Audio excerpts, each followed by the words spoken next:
everything that I ever achieved in my life was because of the help and support of others. Mm. It's really easy for us to identify the people that helped shape us, but it becomes a little bit more opaque when I ask, whose list do you think you're on? Every single day I was living in conflict to what my real values were. And once I got those things aligned, my life took off. At the end of the day, the things that you're afraid to do or try, as soon as you lean into them, all that fear dispels. And in front of you is the way. The best parts of my life have been just on the other side of things that scared the living heck out of me.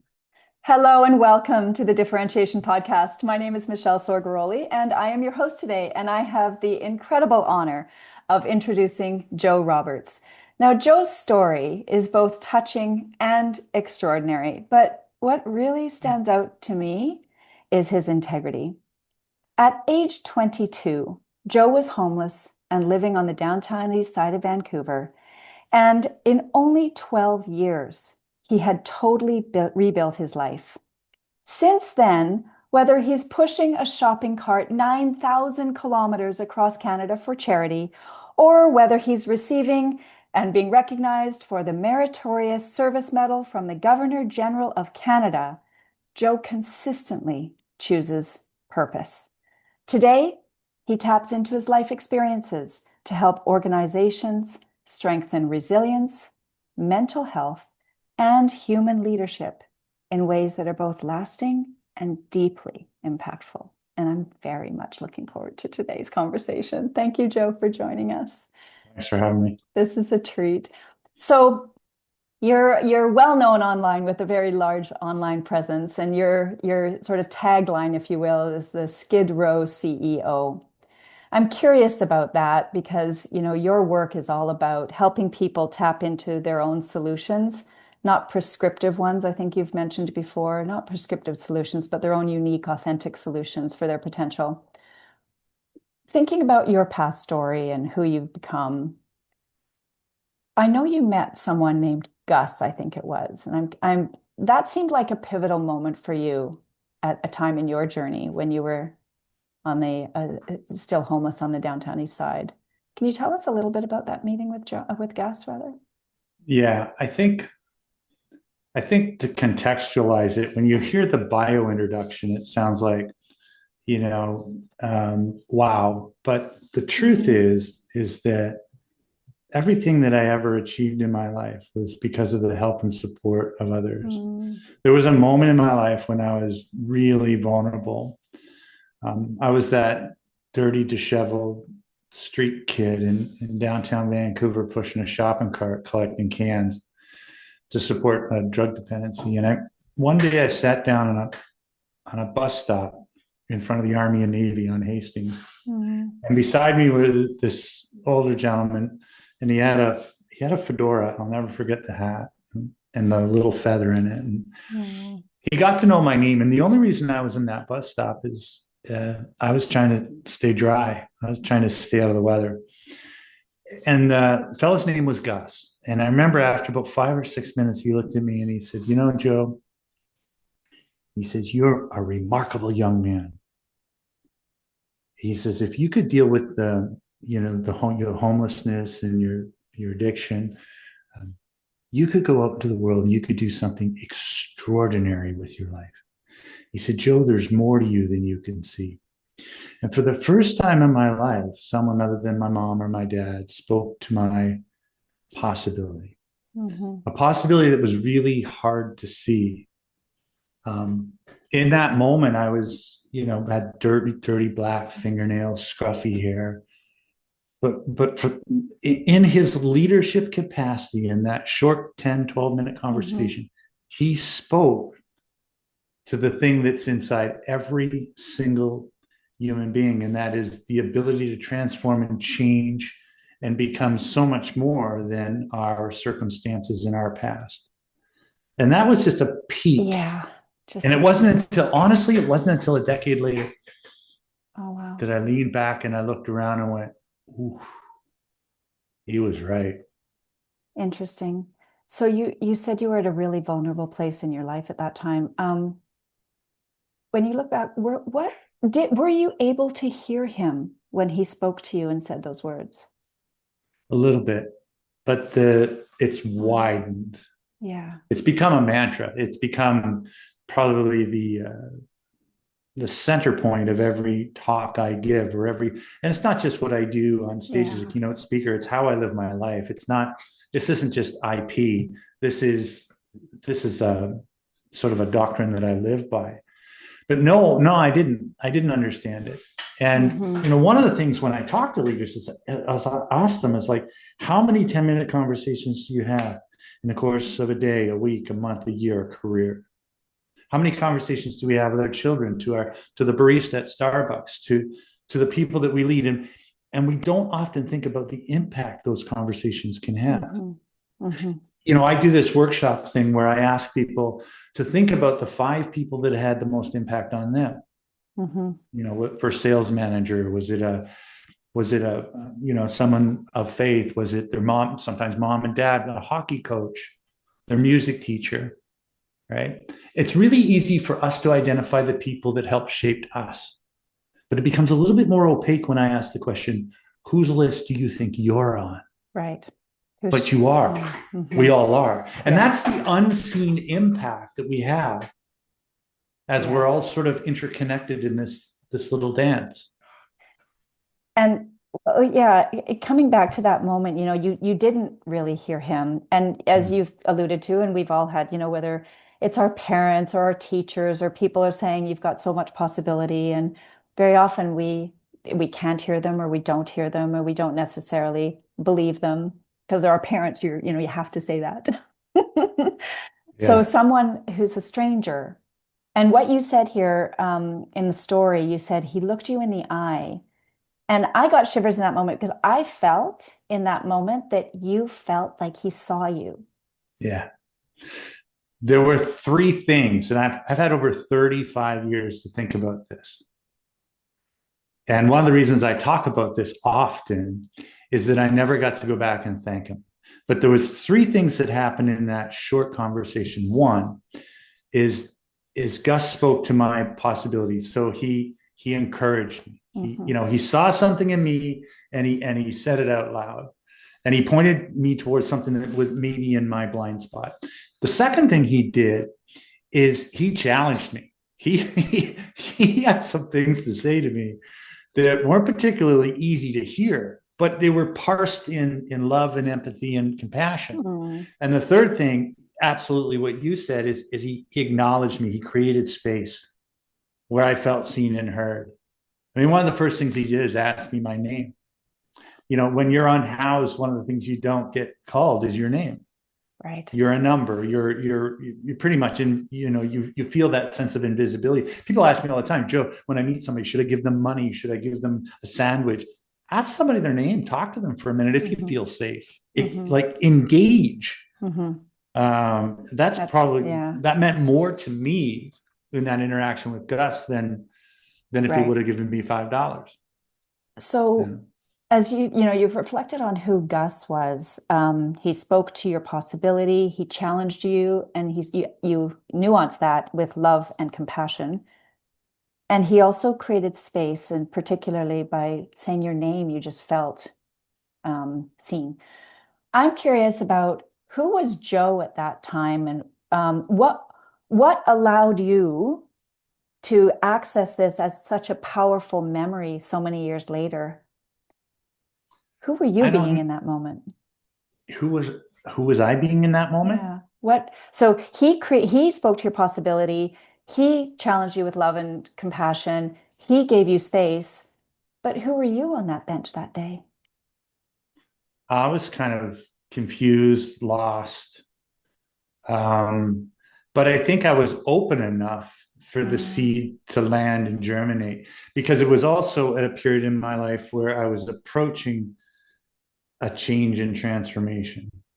Had Gus had the conversation with me 3 or 4 years earlier, maybe it wouldn't have had the same impact. So I think I was ripe for germination for that idea at that moment. But isn't that the interesting thing? We never know when we're going to get to participate in that miracle of transformation. I was lost. I was unhoused. I was struggling with mental health. I was struggling with substance use disorder. I was 22. I was a high school dropout. I was unemployable. I didn't, there's more to me than I can see. I mean, get a grip, buddy. Yeah. Like, are you looking? Yeah. Like I can, I've walked past the mirror. This is it. Mm-hmm.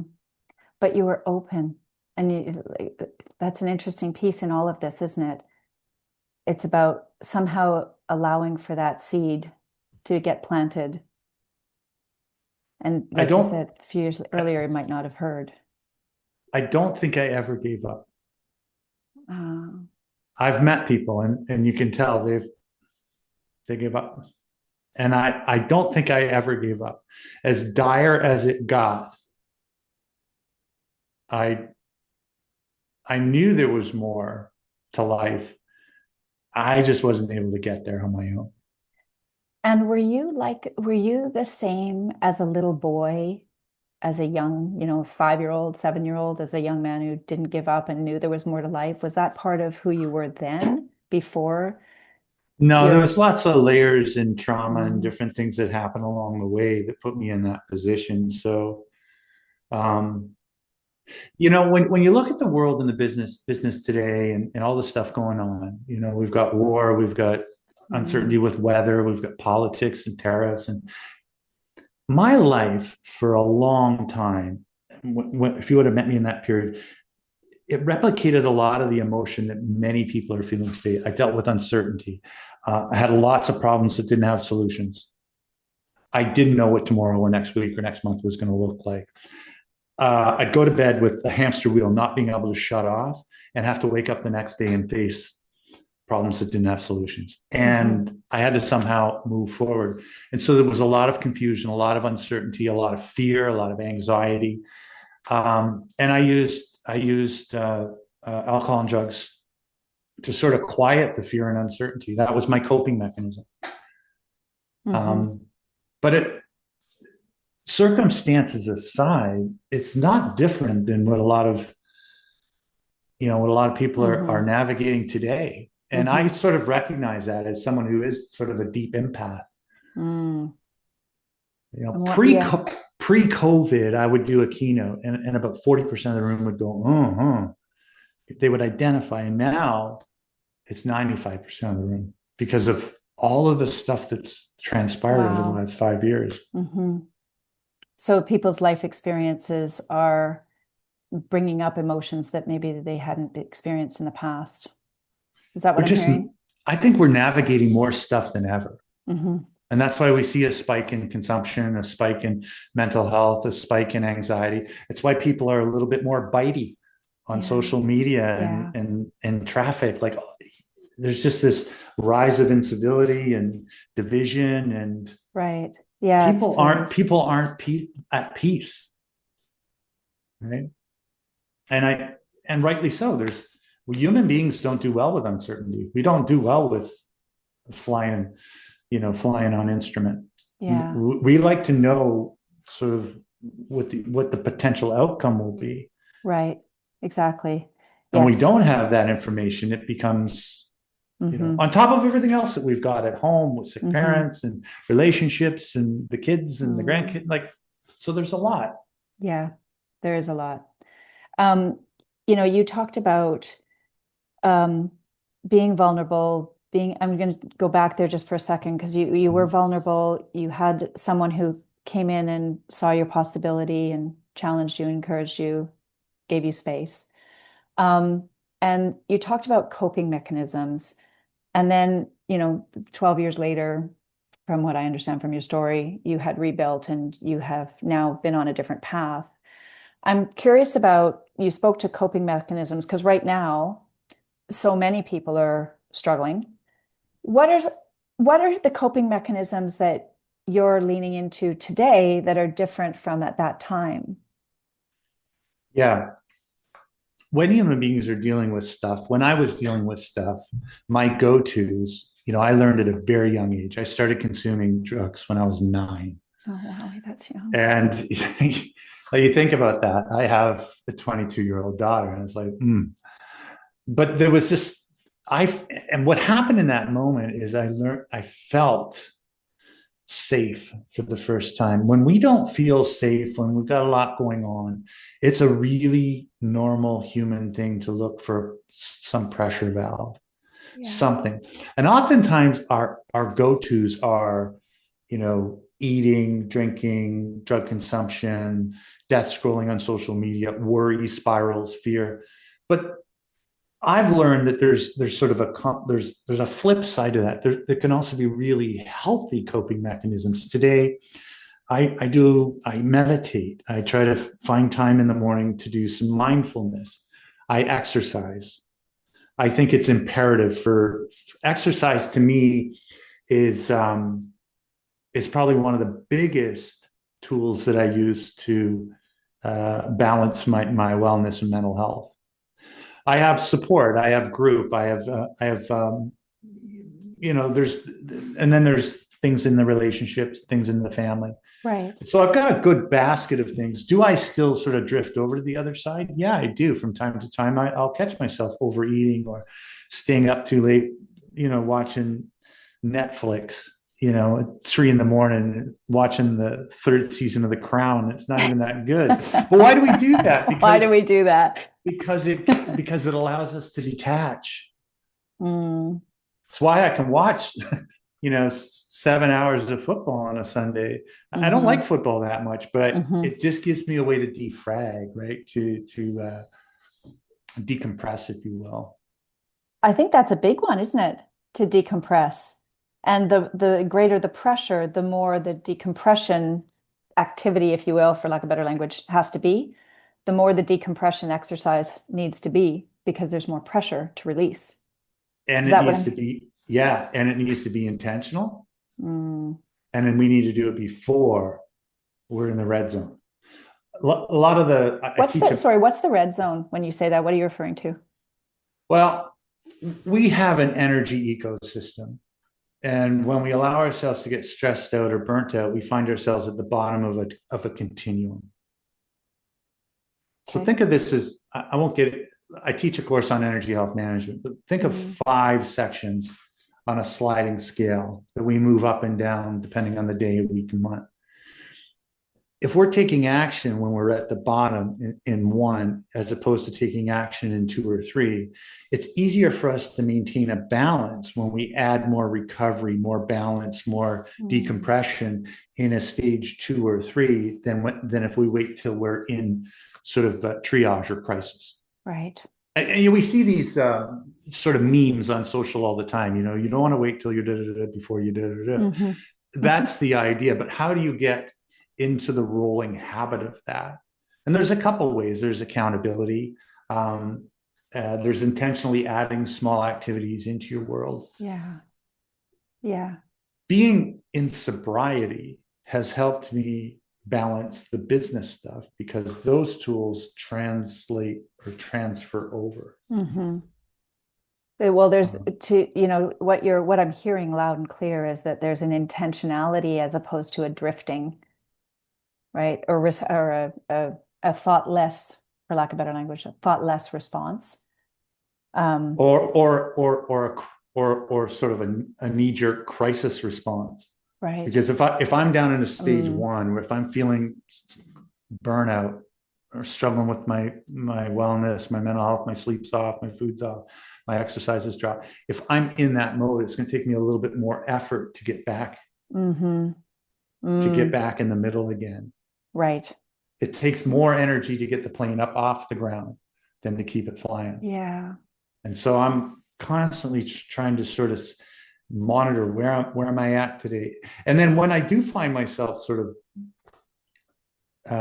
drifting towards, the bottom end of that continuum, I try to add things into my day that are small and easy, because the last thing that I have time for when you're burnt out and you're feeling that is to now do 10 new things in a day because I don't have the bandwidth for it. So what small little things can I do? Micro breaks, a breathing technique, a 10-minute walk, small additions that can help me balance and get back. Yeah, it's really interesting because the mounting pressure that we feel for whatever reason in our life experiences Energy management is, as you referred to it, you talked about the momentum, and the earlier we recover, or the sooner we recover, the easier it is because we're not requiring as much energy just to pull ourselves out. Is that what I'm hearing from you? Yeah, it's also an elite behavior. If you look at someone like Tom Brady, how do you at 44 years old win Super Bowls against 20, 21, 22-year-old kids in the in the most at the highest level of that elite sport? How we manage our recovery determines how fast and how far we can fly. And we all know and many of us have experienced what happens when we don't prioritize that. But here's the reason why we don't, is that it's not part of our survival. Our survival is, are you breathing? Yeah, you're good to go.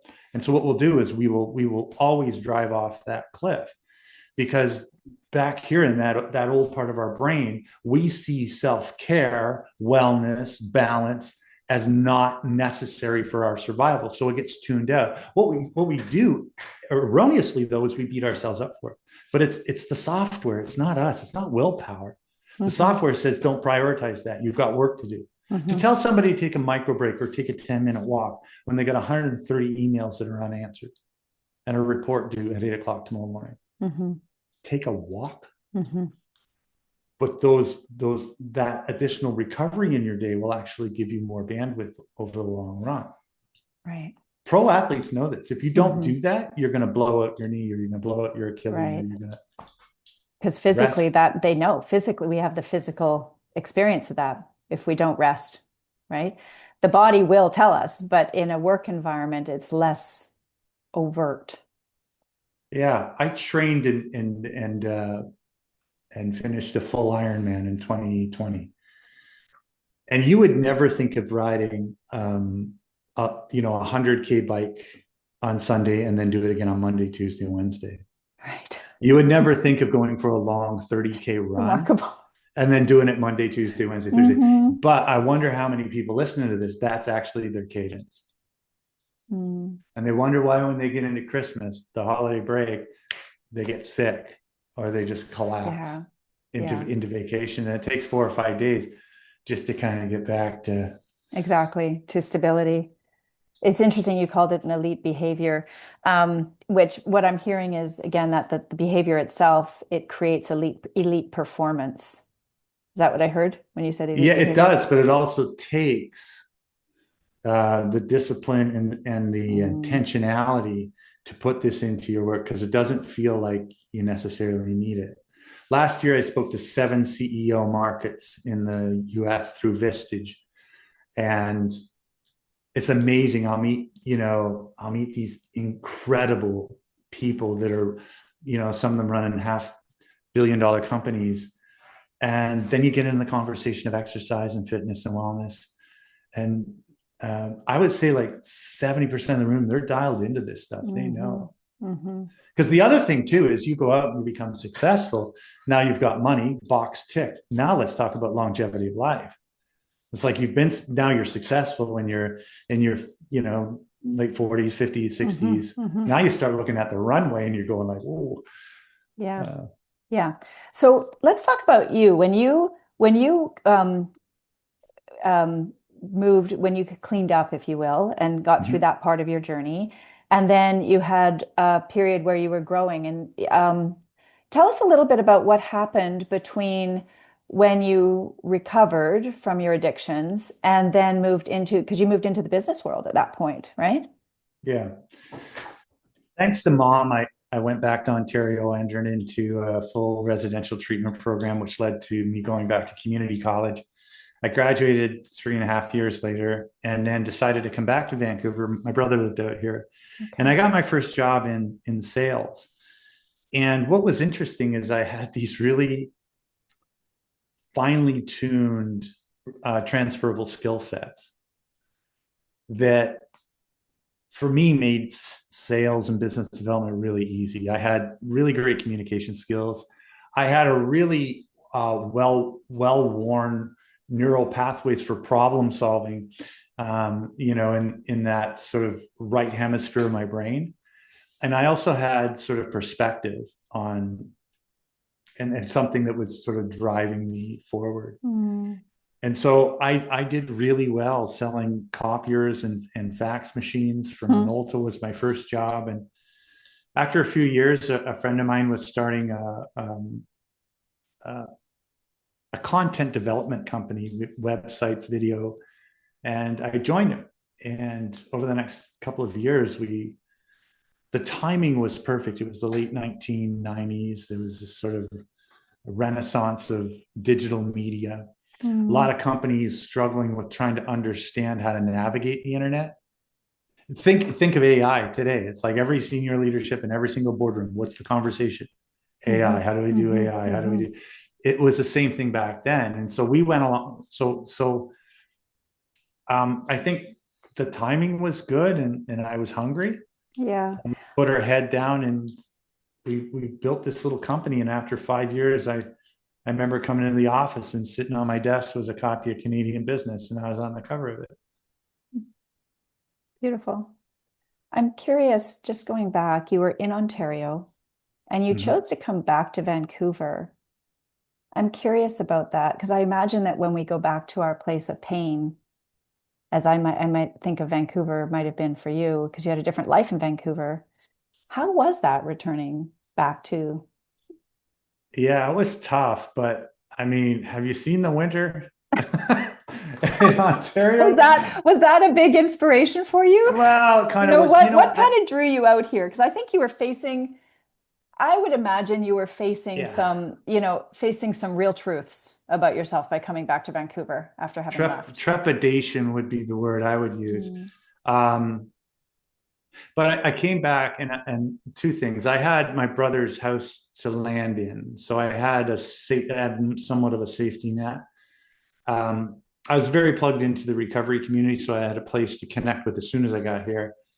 And I had 5 years of sobriety, so there was a solid foundation. Okay. But I think that I saw opportunity in the West. And I also, even though Vancouver had really sort of beat me up, I knew it wasn't the city.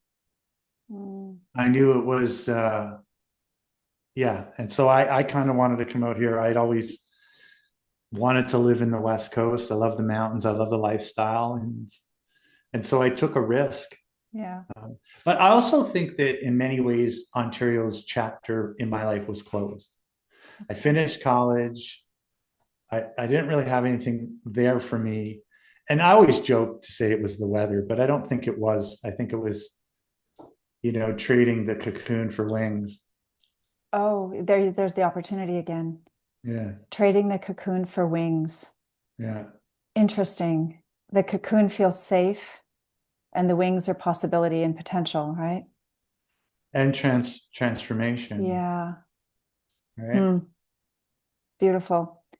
I am curious about that. You're coming back to, again, opportunity and possibility. And that's always been your thing. And I alluded to this earlier around purpose. Your purpose has always been for so long, as I have come to understand and know you a little bit, your purpose has always been to help people see their own possibility, right? What is it about that is driving you? Why is that part so important?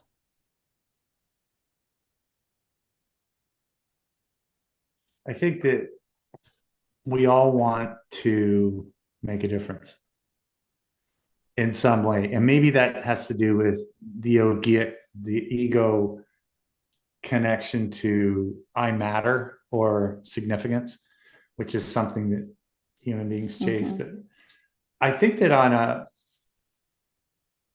an empathic level, the thing that really blows my hair back is when I get an opportunity to repeat that Gus-like behavior, whether I'm in front of a group of people or talking to somebody at the gas pump, and get them to reach into their pocket and go, I had this all along. And then if you're lucky, you run into them a year, 2, 5 later.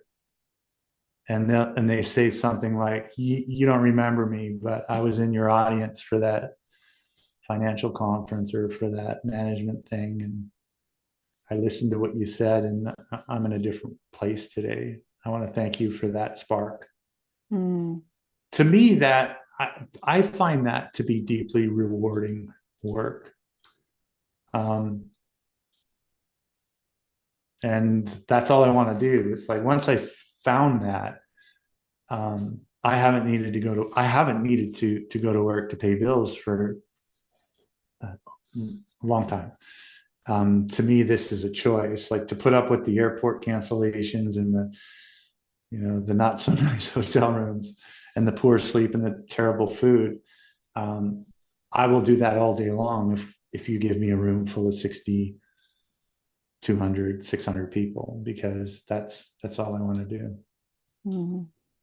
To give people access. Mm-hmm. Oh, to remind them of what they already possess.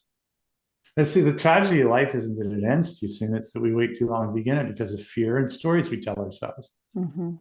Mm-hmm. And it doesn't take much to knock somebody's orbit, to change somebody's trajectory.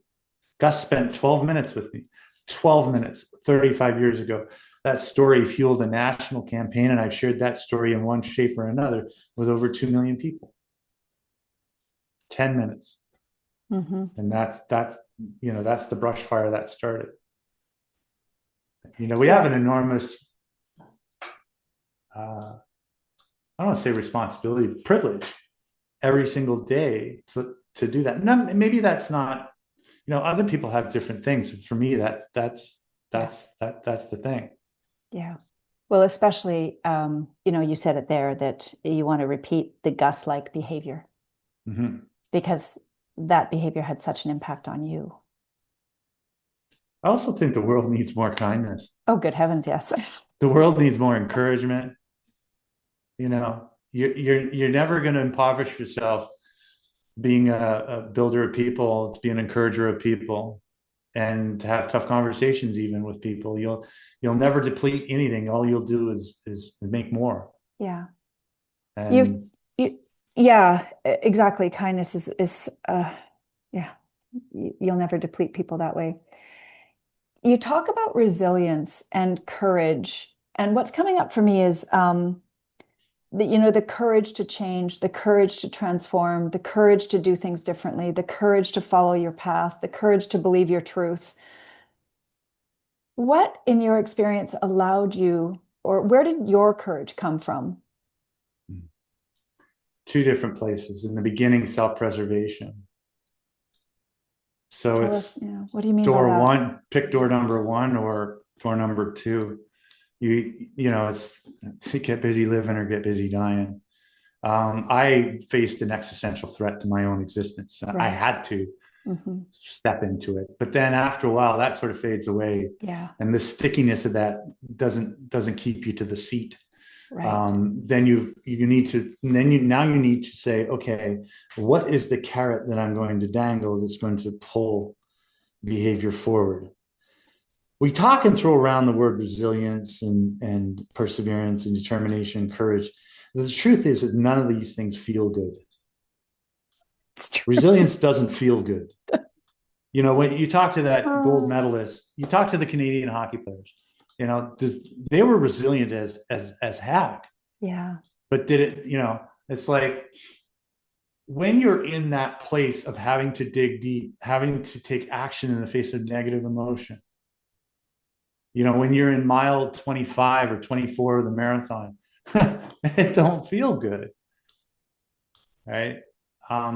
You're touching on a really interesting idea here. You talked about survival. If there's a threat to your survival, it's an easy decision to make, and courage will be forthcoming, simply because it's necessary. Essentially, it's necessary. What you talked about next is what I want to say, thriving. To thrive, then you said, what carrot am I going to dangle to keep pulling me forward? You talked about having to go deep. Even though it doesn't feel good. And I think that is the biggest difference between surviving and thriving, because surviving is almost answering a call to just live, to stay alive. Survival is answering that call, and it's a requirement, a necessity that is built upon us, built into us, if you will. Thriving has a very different experience in it.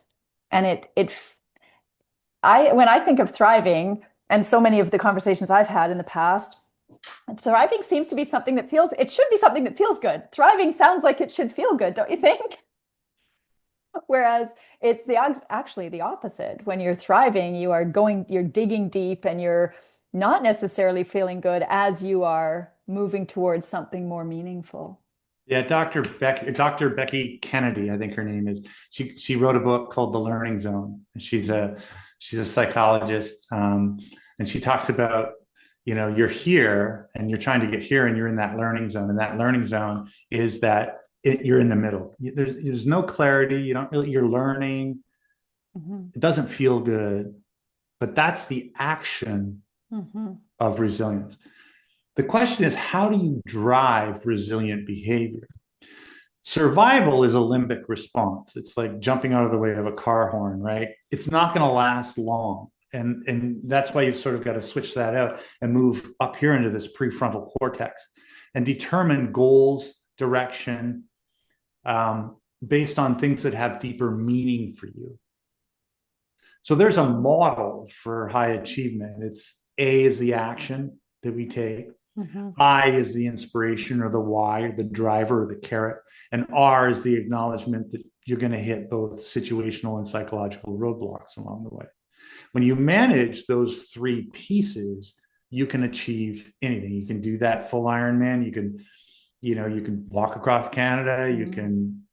You can write your book. Whatever it is that that's important to you. What I think, though, that will drive action longer is a more resonant why. Good reasons. You take a look at the fitness industry. Why do people start and fail? I don't think it's that they don't know what to do. Mm-hmm. We know we're not supposed to eat that fast food. We know that we should do. Why don't we? Mm-hmm. Well, again, it's not necessary for your survival. So naturally your integrity is going to slide on that unless you get really intentional. But how do you drive intentionality? Mm-hmm. Well, maybe it's not about losing 20 pounds. Maybe it's about being able to climb that mountain with my grandkids. Ooh, okay. Now we're into something that'll really help me continue to stay in action when I hit those roadblocks and I don't want to get out of bed in the morning. Right. There's that purpose again, driving intentionality. And there's the word that you started out with us earlier on, intentionality, purpose, and why. It's funny because they sound like they are a little different, and yet at the core, they're the same. Intentionality, purpose, and your why. Yeah. Purpose to me is it's deeper. Tell me about that.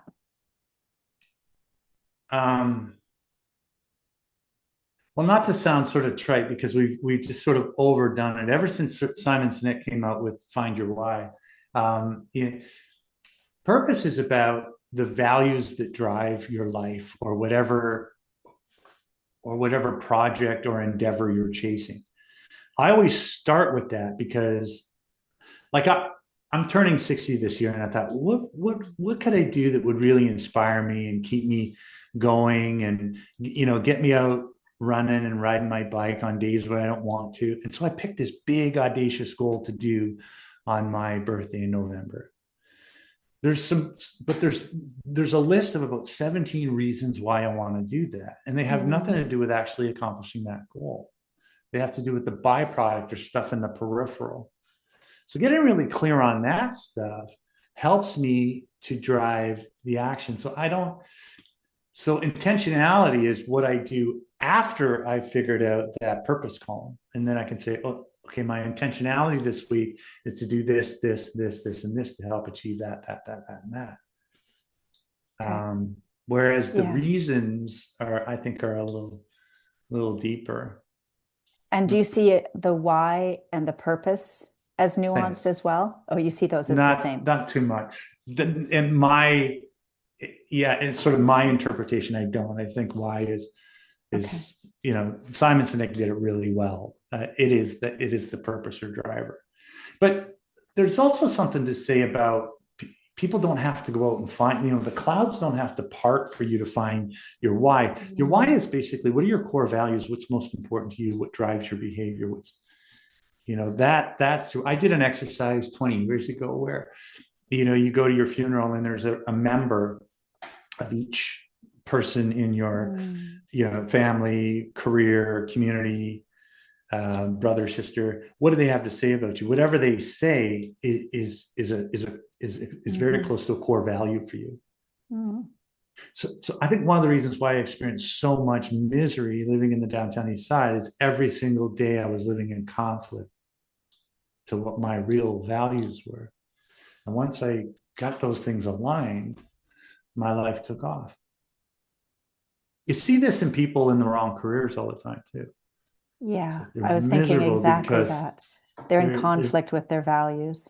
yeah, it's not aligned. But No. once they get aligned, take off. Yeah. When you're living in conflict with your with your values every day is a battle. Yeah. When you're living in conflict with them. And then you don't feel good about yourself. Right. Yeah, And it cascades, right? Into and then you get into the other R, like there's situational roadblocks, right? Tariffs, weather, stuff outside of our macro, right? Right. But there's internal roadblocks, stories we tell ourselves. And that's when we start to get into this spiral, because it can trigger, some of that negative self-talk stuff that we've been telling ourselves since we were 7. Yeah. Yeah. I think the roadblocks is an interesting one where you're just talking about conflict with your values. You said acknowledging the roadblocks, and I think that's an important nuance. Acknowledging the roadblocks is different from accepting them, integrating them, living, swirling around them, just acknowledging them, allowing for their existence, and then move on. It has a different energy to it. I sense in the language that you chose there.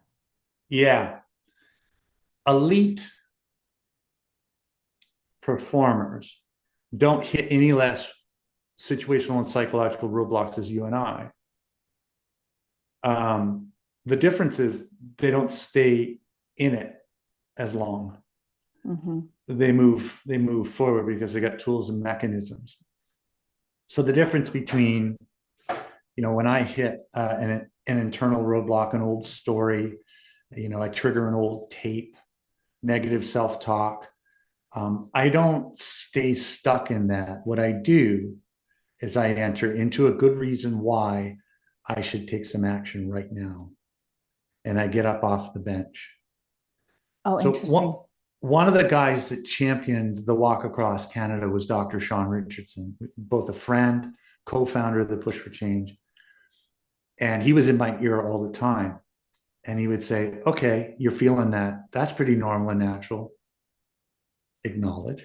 Now, what are you going to do? Put your shoes on. And put your shoes on was a metaphor for taking action. Because when we take action in the face of negative emotion, we tie back into why, and the roadblock shrinks. Yeah. Always does. It always does. You make your bed and the day gets better. You do the dishes, the day gets better. You go for a workout or a walk or an exercise, the day gets better. So yeah. when we but sometimes the R gets so big and we're shadowed by it. Yeah. That's where we need outside accountability. That's where coaching is so invaluable, because you get somebody else's perspective, you get their eyes, and you get their voice in on it. Sean helped me over the 4 years of training to be ready as a 49-year-old non-athlete to walk across the second widest country on earth. Right. And to your point, Gus challenged you. Yeah. Right. He challenged you with love and compassion, but he challenged you and helped you see something differently that you couldn't see in yourself, which is interesting. You're making a really interesting point around being unstuck, getting unstuck through action. And the importance I want to just highlight here is that acknowledging the roadblock. I think if we deny the roadblock, that actually has a different impact But if we acknowledge the roadblock and then take action, it's a stronger step forward. If we deny the roadblock, what happens then, Joe, in your experience, if you fail to acknowledge that roadblock? It's coming back.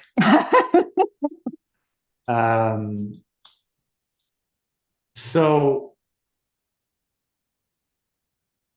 and every time life tries to, every time we experience something like that and we don't sort of learn through it, the next time we experience it, the price of it goes up, the price of that lesson unlearned. I think that the deeper stuff never goes away until we have the courage to sit across from it, acknowledge it, separate ourselves from it. Right? Some of the deepest work I've done is that. I'm considering where I started. Some might call me accomplished, but I can still walk into a room and feel small in the shadow of some other people's success. I can still feel imposter syndrome. I can still struggle with anxiety and worry and fear and depression. And if I didn't open my mouth and say that to people, the thing is that we want to live our lives where that doesn't exist. The truth is that they do. But you can be successful and happy and coexist in moments that don't really align with that. And that's fine. That's what it is. It's part of being human. Of course you feel that way. Who wouldn't? And give it permission. The late 1970s, 80s, and 90s had a lot of thought leadership on how to go after your goals. Brian Tracy, Zig Ziglar, you name it. There was all kinds of. I had the pleasure to meet a few of them.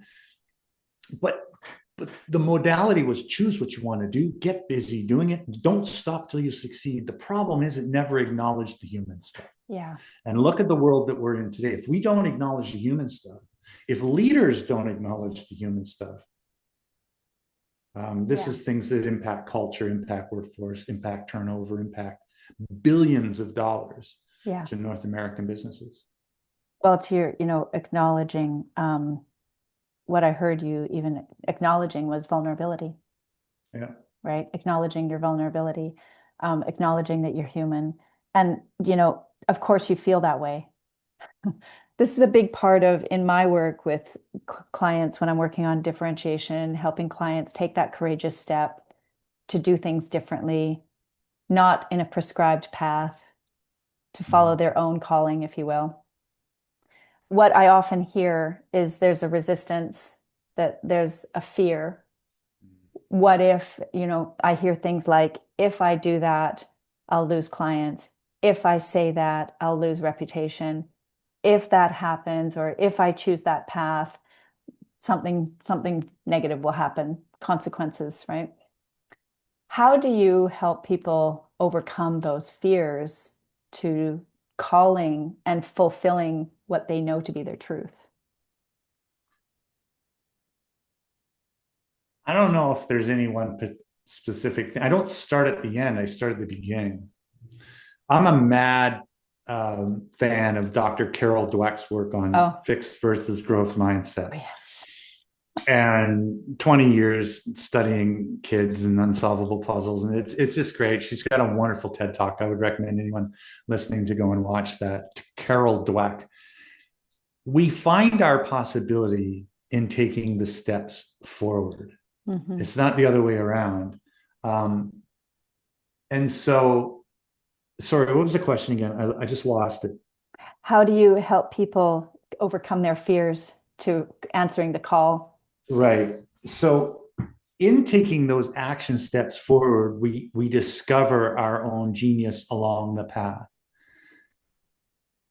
I think one of the things I've always struggled with is I've known my intuition to be bang on every single time. Yet sometimes my business choices and decisions and branding and things I have to say are just not popular. And we want to belong. We want to be, that's the survival.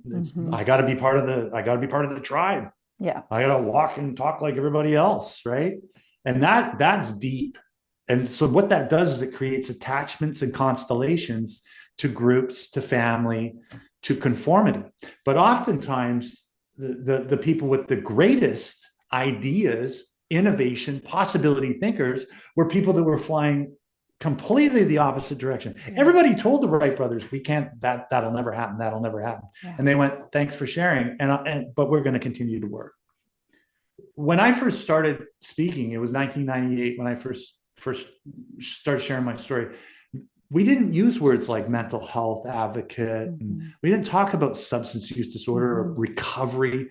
There was nobody out there. And one of my mentors was Dr. Peter Legg. And I said, this is my story. He says, you need to go and tell that to the world. He saw it. He understood it. 20 years later, it became, when COVID hit, everybody was a resilience, in the resilience business. And even the Skid Row to CEO people say, ooh, that's not pretty for some companies. And it's like, that's okay. Not everybody loves Pink Floyd, but the people that do, oh boy, do they like it. Right. You take action in that courage. And after a while, sometime in our late 40s and 50s, we realized all the things that we were sort of scared to do or try there was no real boogeyman under the bed. Not the truth, hey? Yeah. You said, what came to me is, we find our possibility through action. Yeah. You said, we want to be part of the tribe. And what came to me the moment was, but what tribe do you want to belong to? With intentionality, we can choose our tribe too. And when we're well matched and our values are aligned and whatnot, in my experience, your tribe, the tribe that you belong to is the tribe that is most aligned with your courage and your truth, your vulnerability and all of that, because they'll find you. They will, like you said, things get a lot better when you're not in conflict with yourself anymore. My entire life, from the time I was itty bitty small, the time I could walk, to about the time I was 24, was trying to fit in. Yeah. And then I cleaned up, and I got into business, and I met with a little success. And when I think about my life now, it just reminds me of a David Crosby lyric, "Let your freak flag fly."